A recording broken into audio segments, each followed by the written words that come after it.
నమస్కారం అండి. నా పేరు ముగ్గులు పాపారావు అండి. నాకు తెలిసింది ఏంటంటే 1990 నుంచి ఈ బల్లిపేయడం గురించి తెలిసిందండి. అప్పటి నుంచి ఇప్పుడు వరకు కూడా ఒకే రకంగా నడుతుందండి. అయితే ఏంటంటే ఆ యంత్రం గురించి నేను కట్టుకోవాలని నేను ఎప్పటి నుంచో అనుకున్నానండి. అయితే 90లోనే నేను ఆ యంత్రం చేయించుకున్నానండి. చేయించుకున్న కాడి నుంచి నాకు చాలా బాగా జరుగుతుందండి. నేను కొంతమందికి చాలామందికి కూడా ఆ యంత్రం చేయించానండి. చేయించుకున్న వాళ్ళు కూడా ఒక ఒక ఒక అబ్బాయి ఒక సమస్యలో పడితే అతనికి 20 రోజుల్లో మీకు సమస్య తీరుతుందని చెప్పారండి. ఆ 20 రోజులు కాదని 15 రోజులకే సమస్య తీరి అతని చుట్టూ తిరిగారండి జనమంతానే. వాళ్ళ కుటుంబం అంతగా అతన్ని ఉండలేకుండా చేద్దారన్న కూడా అతను పాడైపోయారండి. ఆ యంత్రం వల్ల అతను బాగాలేకపోయి నువ్వే చెయ్యి, ఈ పనులన్నీ నీ చేతిలో పంచిపెట్టు అనే తీరిలాగా వచ్చిందండి. ఆ యంత్రం గడిచిన తర్వాత చాలా బాగుంటుందండి. ఎటువంటి సమస్యలైనా సరే, ఎటువంటి జాతకాలైనా సరే మనకి ఆయన చెప్పగలన శక్తి ఉందండి ఆయనకి. మీరు ఎవరన్నా సరే ఎక్కడికన్నా వెళ్ళిపోయినా కనిపించకపోయినా ఆయనకు వచ్చి దగ్గరికి వచ్చి ఇలా జరిగిందని చెప్తే అతను వస్తాడో రాడో, ఎప్పుడు వస్తాడో, మన టైంకి వస్తాడో, పలానా దిశలో ఉన్నాడు అని చెప్పగల శక్తి ఉందండి ఆయనకి.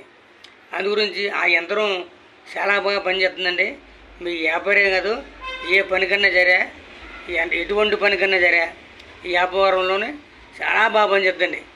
దాని గురించి నేను విన్నాను, తర్వాత చేయించేది కూడానండి. నాకు ఇప్పుడు చాలా బాగుందండి. కొంతమంది మొన్న కూడా అడిగారండి, మీరు ఏదో చేయించాలంటే ఏంటంటే ఆ చేయించిన అబ్బాయి దాని గురించి అయితే నువ్వు చూసుకోకదు, నేను ధైర్యంగా చేసుకోవచ్చు అని చెప్పడం జరిగిందండి.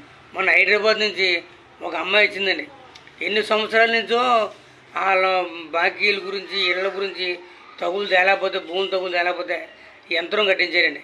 కట్టించిన తర్వాత ఇప్పుడు ఒకటి ఆ మధ్య గారు తోటికోళ్ళు అందరూ కూడా ఏదో రకం తగులు తెచ్చేస్తారే, సెటిల్మెంట్ తెచ్చేస్తారని దారికి వచ్చారండి. వాళ్ళందరూ దారికి వచ్చి ఆ సమస్యలు కూడా ఒక ఒడ్డుకొచ్చేసేయండి, ఇవాళ రేపు తెలిపోతాయండి.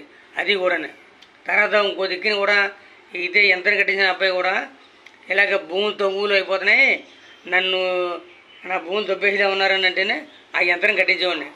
కట్టింటే అతను భూమి మాటకే అవతల భూమి కూడా ఇతనికి వచ్చేలాగా వచ్చిందండి. అంటే 10 లక్షలకు వచ్చి భూము 5 లక్షలకు వచ్చినట్టు వచ్చిందండి. తర్వాత భూమి ఎంత ఉన్నది, భూమి ఉంటే 50 సెంట్లు భూమి ఉన్నాడండి. 50 సెంట్లు అన్నది ఎకరం 30 సెంట్లు భూమి కలిసింది అతనికి. అంటే ఆ యంత్రం వల్ల ప్రభావం అంతలా బాబం చేద్దండి. దాని గురించి మీరందరూ కూడా ఈ పీఠకం గురించి ఇక్కడ శక్తి బల్లిపీఠం అండి. ఆ పీఠం ముట్టుకుని 3 సార్లు ప్రదక్షిణ చేసి ఆయనతో యంత్రం కట్టించుకుంటే మీకు చాలా బాగా జరుగుతున్న సమస్యలు, కుటుంబ సమస్యలు కాదు, ఏ సమస్య అయినా సరే ఎటువంటి దుష్టశక్తులు కూడా దగ్గర చేరవండి. దానివల్ల ఆయన అంత శక్తివంతమైన పూజ చేస్తారండి. నేను చిన్నప్పటి నుంచి కానీ చూస్తున్నాను. మా గురువుగారు అని చెప్పుకున్నాడండి. నేను ఆయన ఏం చెప్తే అదే మాకు జరుగుతుందండి. దానివల్ల మీరు అందరూ కూడా దీన్ని జాగ్రత్తగా చూసుకుని ఈ ఫోన్ నెంబర్ చూసుకుని మీరు జాగ్రత్తగా ఫోన్ చేసి మీరు రావాల్సిందిగా మేము కోరుతున్నామండి.